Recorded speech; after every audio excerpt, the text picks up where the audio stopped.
పిఏల పైన అవినీతి ఆరోపణలు కూడా ఉన్నాయి. ఇప్పటికే మంత్రుల్ని చంద్రబాబు హెచ్చరించారు. మంత్రుల పేషీ సిబ్బంది పైన స్పెషల్ నిఘా కూడా పెట్టారు. ఇప్పటికే మంత్రి కొల్లు రవీంద్ర ఓఎస్డీ పైన వేటు కూడా వేశారు. గతంలో తన ప్రైవేట్ అసిస్టెంట్ని తొలగించారు హోంమంత్రి అనిత. మరికొంతమంది మంత్రుల ఓఎస్డీల పైన కూడా తీవ్రమైనటువంటి ఒక ఆరోపణలు ఉన్నాయి. చాలా తీవ్రమైనటువంటి ఆరోపణల నేపథ్యంలోనే త్వరలోనే మరికొంతమంది పైన కూడా వేటు పడే అవకాశం ఉంది. మంత్రుల పేషీలో ఉన్నటువంటి ఓఎస్డీలు, పిఎస్లు, పిఏలు అక్రమానికి అవినీతికి పాల్పడుతున్నట్టుగా చాలా క్లియర్గా ఇంటెలిజెన్స్ నివేదిక రావడంతో ఒక్కసారిగా ప్రభుత్వం ఏం చేస్తుందన్న ఆందోళన వ్యక్తమవుతోంది, ఆసక్తి వేరెత్తోంది.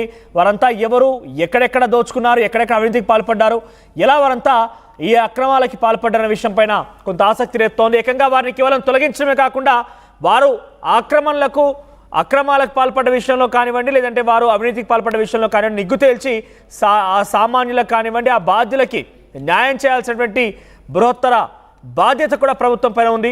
ఒకసారి మా ప్రతినిధి రాజేష్ దగ్గర వెళ్దాం. రాజేష్, సో ఏంటి, ఎంతమంది మంత్రులకు సంబంధించిన ఓఎస్డీలు, పిఎస్లు, పిఏలు ఈ యొక్క అవినీతి భాగవతంలో ఇరుక్కున్నారు, అవినీతికి పాల్పడ్డారు?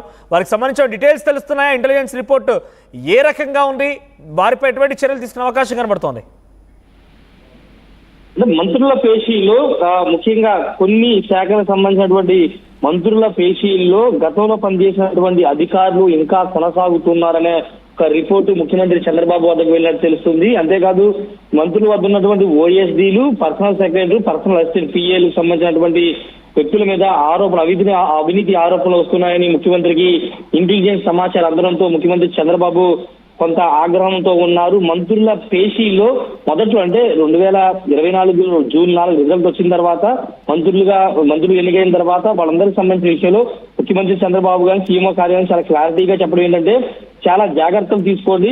మంత్రుల పేషీలు వచ్చే ఓఎస్డీలు కానీ, పిఎస్లు కానీ, పిఆర్ఓలు ఎవరైనా కానీ ఆచితూచి తీసుకోండి. వాళ్ళ బ్యాక్గ్రౌండ్ ఎంక్వైరీ చేసిన తర్వాత మాత్రమే నియామకాలు జరగాలని ఆదేశాలు ఇచ్చింది. కానీ చాలా మంది మంత్రుల పేషీల్లో గతంలో పనిచేసిన అధికారులు కానీ, లేకపోతే కొంతమంది ఇంతకుముందు ఉన్నటువంటి వాళ్ళు కూడా రావడంతో వాళ్ళంతా కూడా ఇప్పుడు అవినీతి చేస్తున్నారనే ఆరోపణలు పెద్ద ఎత్తున వస్తూ ఉన్నాయి. మా హోంమంత్రి వంగలపూడి అనిత వద్ద పిఎస్ గా పనిచేసినటువంటి జగదీష్ అనే వ్యక్తిని స్థానిక నియోజకవర్గం పెద్ద ఎత్తున ఆయన మీద ఆరోపణలు రావడం, అవినీతి ఆరోపణలు రావడంతో ఆయన్ని తొలగించినటువంటి నేపథ్యం గతంలో కూడా చూశారు. ఈ నేపథ్యంలో మంత్రి కొల్లు రవీంద్ర సంబంధించిన ఓఎస్డీ మీద కూడా అవినీతి ఆరోపణలు వచ్చాయి. ఆయన గతంలో ముఖ్యంగా పెద్దిరెడ్డి రామచంద్రరెడ్డి, అదేవిధంగా మిథున్ రెడ్డి వీళ్ళకి సంబంధించినటువంటి వ్యవహారాలు, అదేవిధంగా అవినాష్ రెడ్డికి సంబంధించిన వ్యవహారాల్లో చాలా కీలకంగా వ్యవహరించారు.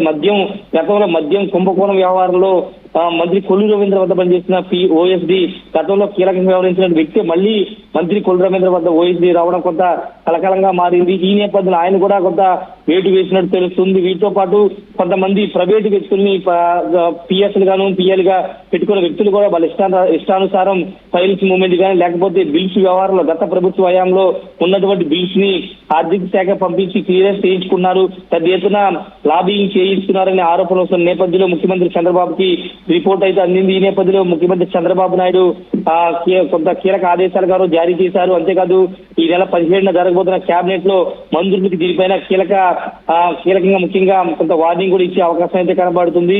ఏదేమైనప్పటికీ ఆంధ్రప్రదేశ్ లో కేబినెట్ మంత్రులకు సంబంధించిన వ్యవహారంలో వాళ్ళ వద్ద పనిచేసినటువంటి వ్యక్తిగత సిబ్బంది మీద పెద్ద ఎత్తున అవినీతి ఆరోపణలు వస్తున్నాయి. వీళ్ళు వాళ్ళనే కాదు, చాలా మంది మంత్రులు దగ్గర పనిచేసిన వాళ్ళు మంత్రిని అడ్డు పెట్టుకుని చాలా పెద్ద ఎత్తున అవినీతి చేస్తున్నట్లు ముఖ్యమంత్రికి అయితే నిఘా వర్గాల ద్వారా సమాచారం అందింది. నివేదికలో ఇంటెలిజెన్స్ రిపోర్ట్ లో ప్రత్యేకంగా పేర్లు మెన్షన్ చేసి ఉన్నాయా? అంటే వారు ఏ రకమైన అక్రమానికి పాల్పడ్డారు, ఏ రకంగా వీరంతా కూడా అవినీతికి పాల్పడ్డారనే విషయం పైన క్లారిటీ ఉందా? వారిపైన చర్యలకు సంబంధించి అంటే ఆల్రెడీ వారు ఒకసారి అక్రమానికి పాల్పడ్డారన్నప్పుడు వారికి కొంత బాధితులు కూడా ఉంటారు, వారికి న్యాయం చేసే అవకాశం ఏదైనా కనబడుతోందా?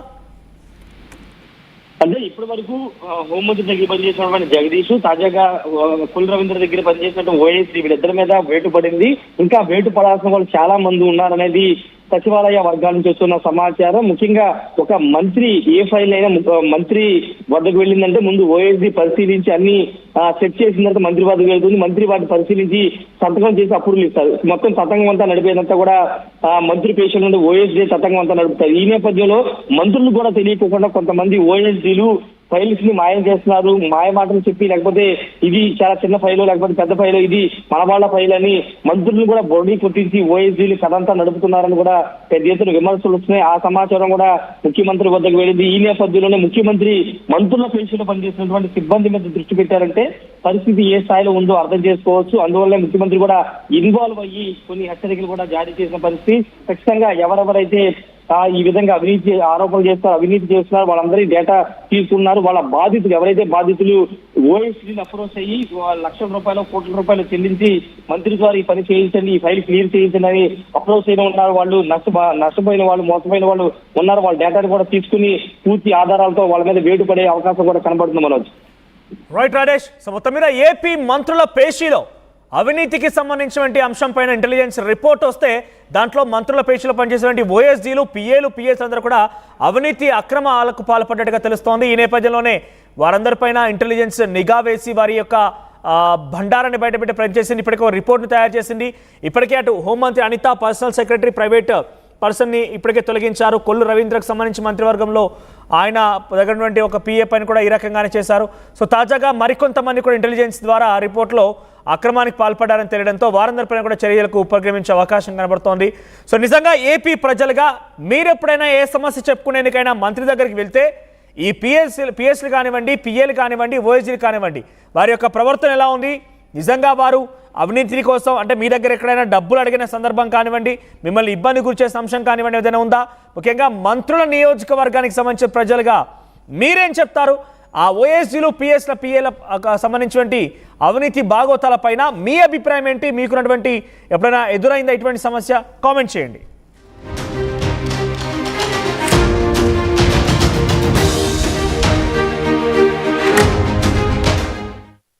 ఆర్టీవీ యాప్ వార్తల్ని క్షణాల్లో చదివే అవకాశం ఉంటుంది. ఒక న్యూస్ పేపర్, ఒక టెలివిజన్ ఛానల్ మీ చేతుల్లో ఎప్పుడూ ఉంటాయి.